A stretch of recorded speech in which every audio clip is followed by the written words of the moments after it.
not be in my conscience. Yeah, Therefore. you are right. It's a very important question. Generally, from Greco-Roman times, in the West, there was so little understanding of the phenomenon called death. We knew only about life in the West. There is a famous writer, Lowes Dickinson, Englishman. He has written a book called The Greek View of Life. There he writes there, the Greeks were deeply interested in life. They enjoyed every aspect of life. When death came, they were unreconciled. They didn't know the meaning of death at all. That was the weakness of Greek philosophy of life. That continues to modern Western people also. We have inherited from the Greeks the whole concept of life alone is true, not death. But the truth is, life and death are two aspects of the same reality. That is what Vedanta teaches. Yasya chaya amritam, yasya mrityuhu. In the Rig Veda you find reality is that of which one shadow is life, another shadow is death. Both are there. You can't understand life till you understand death.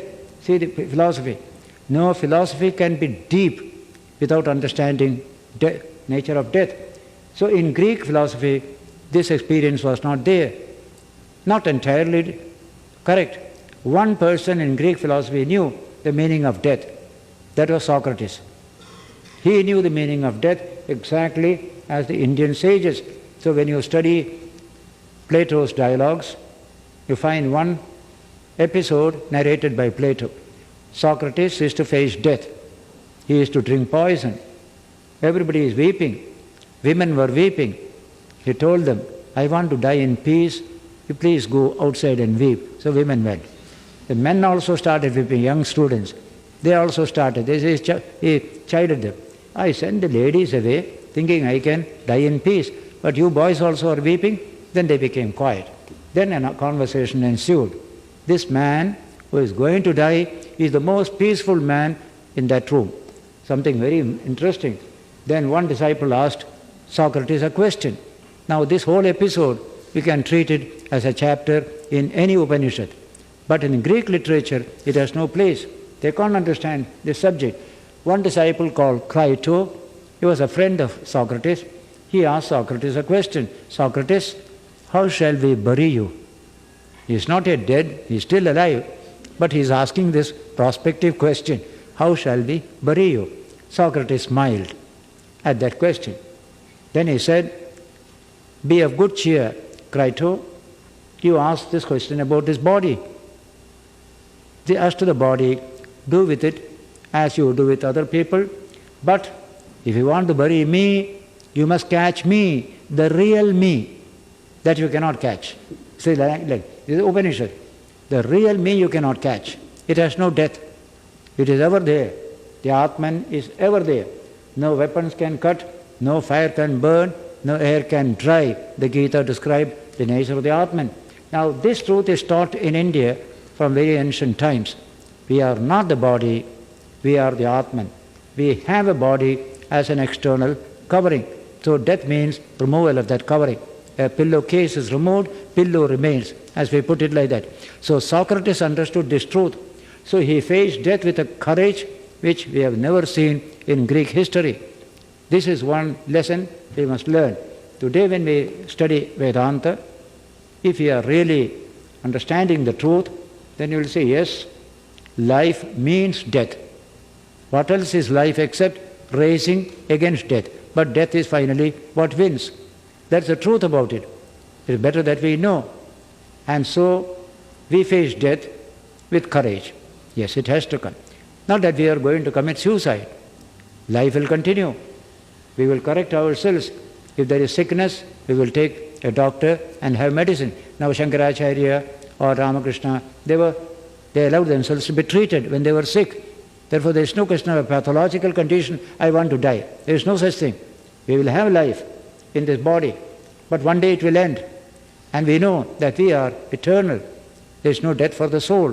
When this knowledge is deep in us, then we can react to death in a particular way. I have seen a few cases of devotees, how they face death. There was a lady in Delhi, beautiful work she was doing. All on a sudden, it was discovered she is having cancer. She was treated in Switzerland, went to Bombay for treatment, then it was beyond cure. Then what happened is a wonderful story. She was lying down, there's a picture of Sri Ramakrishna on the wall. Her husband and relatives were in the room talking with her. Then, after some time, can you bring that picture? They brought it and gave it to her. Then, will you please go to the next room? I want to be alone. They all went, closed the door. She took the picture, did like this, and just died. When they turned back to the room, she is dead. And the husband said, I felt I am in a shrine room. The whole house became a shrine. This is not ordinary death. This is the way. She died thinking of Sri Ramakrishna, full of joy. The body is gone, finished. Now, such deaths are there. Many cases are there of this kind of death, what they call triumph over death. This was a teaching in Christianity also. In the St. Paul's sayings you will find there, then shall we experience that state when we shall be able to say, O grave, where are thy treasures? O death, where is thy sting? That state will come. It was expressed in Paul's teaching, but slowly it was forgotten. Western culture is entirely based upon the body. I am essentially the body. That's why we have got everything to sweeten the body, brighten the body, and all the manufacturing things are coming only for the body. For the soul there is so little manufacture. For the mind also very little. You see, yesterday I was telling in the lecture, a magazine, Newsweek or so I read, or the Northwest Air magazine in the aeroplane, saying people have got now a new craze. We must have good bathrooms. Now a whole article has come. Golden seat for the toilet and huge bath with whirlpool in it, very costly, because that's the way to enjoy life. There's language used there. So people are now having that kind of bathroom, and big advertisements are coming and all that. Why is it so? Body is the center of all attention. How to make it nicer, nicer. Vivekananda used to say, it is like putting roses on a dead body. One day it will stink. We forget that truth. To some extent, we can care for the body. Beyond that, it is absolute obsession. That obsession is there in today's civilization. And till that obsession goes away, we cannot understand our true nature. I am the Atman. I have a body, but I am not the body. That knowledge has to come, but it has not come because of this materialistic civilization. Vedanta comes in, it teaches us this truth. If you really understand that truth, we get reconciled to that last experience called death. Until then, we may learn all these things. We say, when Ramakrishna is saying, you teach a parrot to say Rama, Rama, Rama, God's name. He will say all that. But as soon as the cat catches hold of it, caw, caw, he will say. He forgets all Rama at that time. So we are all like that. Until the thing, what you call, sinks down, yes, I am not the body. I am a child of the divine. That is my inheritance. Then like Socrates, we shall be able to say, yes, I welcome you. You have come, here am I ready. Don't try to squeeze me out. That attitude will come. You welcome death like a brother. This is the language used by Vivekananda in his lecture on My Master in New York. Welcome death like a brother. That attitude will come. With a smile, you will go. That's a language. We had a great sage in India by name Tulsidas. His Ramayana is popular. 200 million people study that book. Many have memorized that book. Tulsidas Ramayana. 16th century saint. He had a saying, and I like all our children in America also hear that saying. He said, telling himself, Tulasi, when you were born, you were crying and the world were full of smiling and joy. And when you die, live such a life, you will laugh and go away, the world will weep for you. That is the best thing that we can do. You came crying, you go smiling, leaving the world in sorrow. Why? This great man has gone. So live a life and then go away. That's a beautiful sentiment for us. So in the Gita it is written, at the time of God, at the time of death, repeat the Lord's name.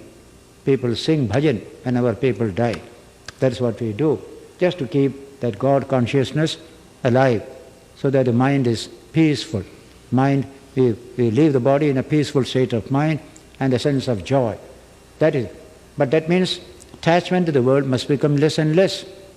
That is very important. Attachment to the world itself is called death. That is death. This is triumphant over death. That's the idea. This is blind attachment is death. That's the language of the Upanishads.